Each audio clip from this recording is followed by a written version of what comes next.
frantic, comic radio voice. "Gladys, whose car are you driving this time? Look at me, girl. Are you hopped up? Are you drunk? When will you be bringing my granddaughter back? Damn you, wait for me. Wait till I get my shoes on. I'm coming downstairs to... Gladys!" And Mother called out in her calmly, maddening soprano voice, "Que sera, sera." And mother and daughter hurried down flights of stairs as down a mountainside, breathless and gripping hands, and so outside to Venice Boulevard and the excitement of Gladys's car. On this bright, dazzling morning, the magical car was a humpbacked Nash the hue of dishwater. The passenger's window cracked like a spider web and mended with tape. Yet what a wonderful car, and how young and excited Gladys was, climbing into the driver's seat behind the wheel like Lindbergh into the cockpit of the Spirit of St. Louis.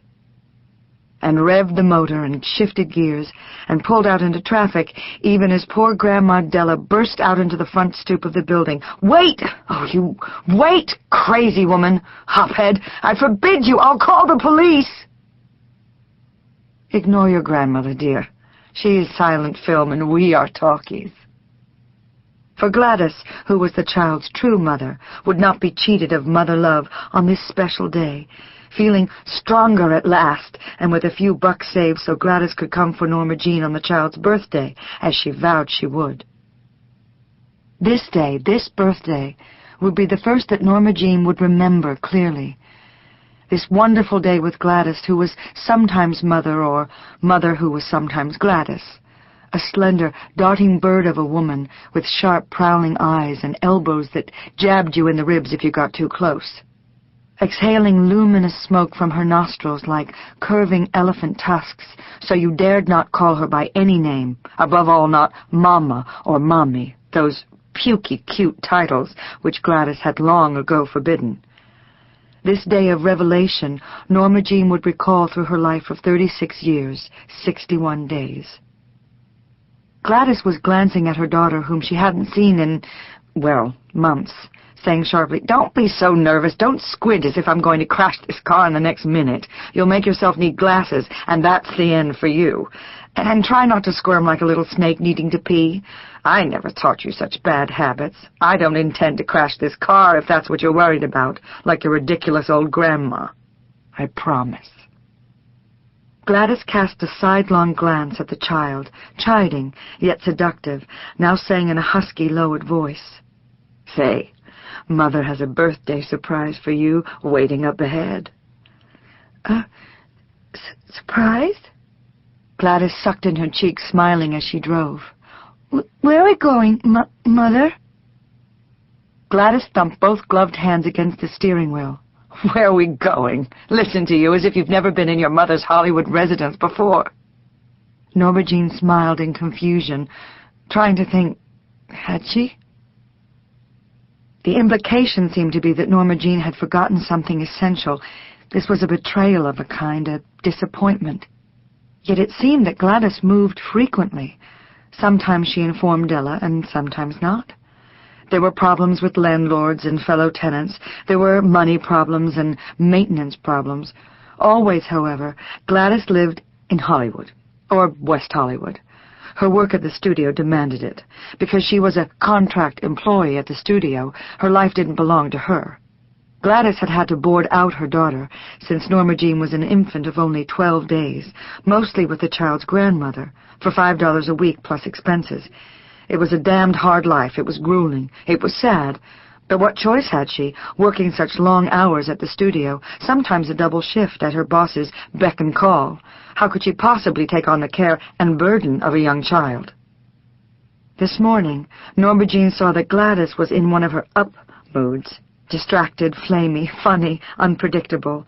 Her eyes were flirty, slip-sliding, and dilated. She was driving distractedly and fast. Gladys drove by pumping the gas pedal and braking, often leaning far forward against the steering wheel to peer into the rearview mirror as if pursued by demons. Off Sunset, they turned onto a side street, and then another, and finally onto La Mesa, a narrow, disappointing street of small businesses, diners, and cocktail lounges, and apartment buildings. Gladys said this was her new neighborhood I'm only just discovering, and feeling so welcome in. Gladys explained that the studio was only a 6-minute drive away. There were personal reasons she was living here, too complicated to explain. But Norma Jeane would see, it's part of your surprise. Gladys parked the car in front of a cheaply Spanish-style stucco building with decaying green awnings and disfiguring fire escapes.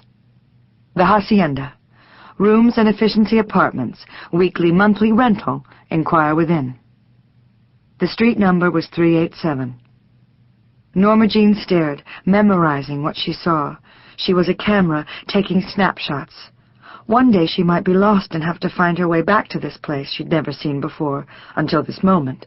But with Gladys, such moments were urgent, highly charged, and mysterious, to make your pulse beat hard, as with a drug.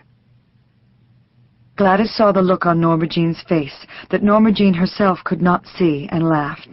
Birthday girl, you're only 6 once. You might not even live to be 7, silly. Let's go. There's someone waiting for us, and I'm afraid he may be getting impatient. Come on. They hurried, they ran. Upstairs, both mother and daughter were panting.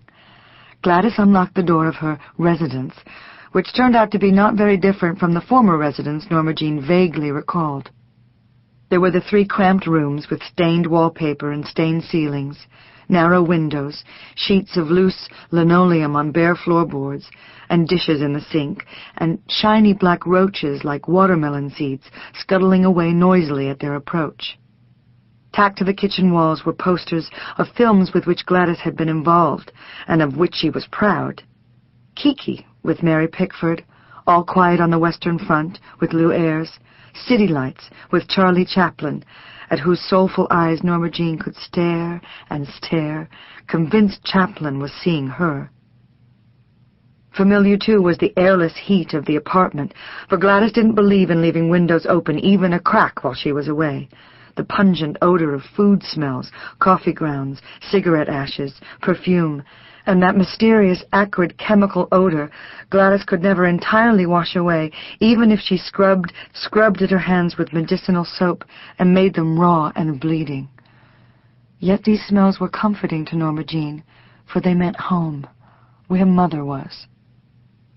But this new apartment, it was more crowded and disordered and strange to her than the others. Or was Norma Jeane older now, and able better to see? There were piles of clothes on the kitchen counter, and clothes on the wire hangers on a makeshift clothesline stretching across the kitchen. There were panties and bras and stockings, washed and neatly placed on the clothesline to dry. Gladys was watching Norma Jeane as she stared open-mouthed at these clothes dangling overhead and laughed at the child's confused expression. "What's wrong? Do you disapprove? Go on, in here, through here, go on." She prodded Norma Jeane with her sharp elbow into the next room, a bedroom.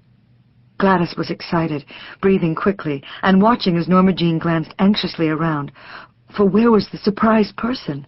Hiding? Beneath the bed? Inside a closet? Norma Jeane was wondering. Where? Who is it? Even as Gladys nudged her lightly between the shoulder blades, chiding, "Norma Jeane, I swear you're half blind sometimes, as well as, well, half dumb. Can't you see? Open your eyes and see.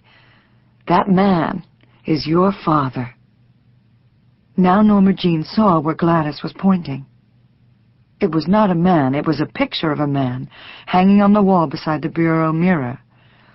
"Oh, isn't he handsome, Norma Jeane? Your father." Norma Jeane stared, speechless, at the man said to be her father. The man in the photograph. Father? Her body was hot and tremulous as a cut thumb. "Here, but no, mustn't touch with sticky fingers." With a flourish, Gladys removed the framed photo from the wall.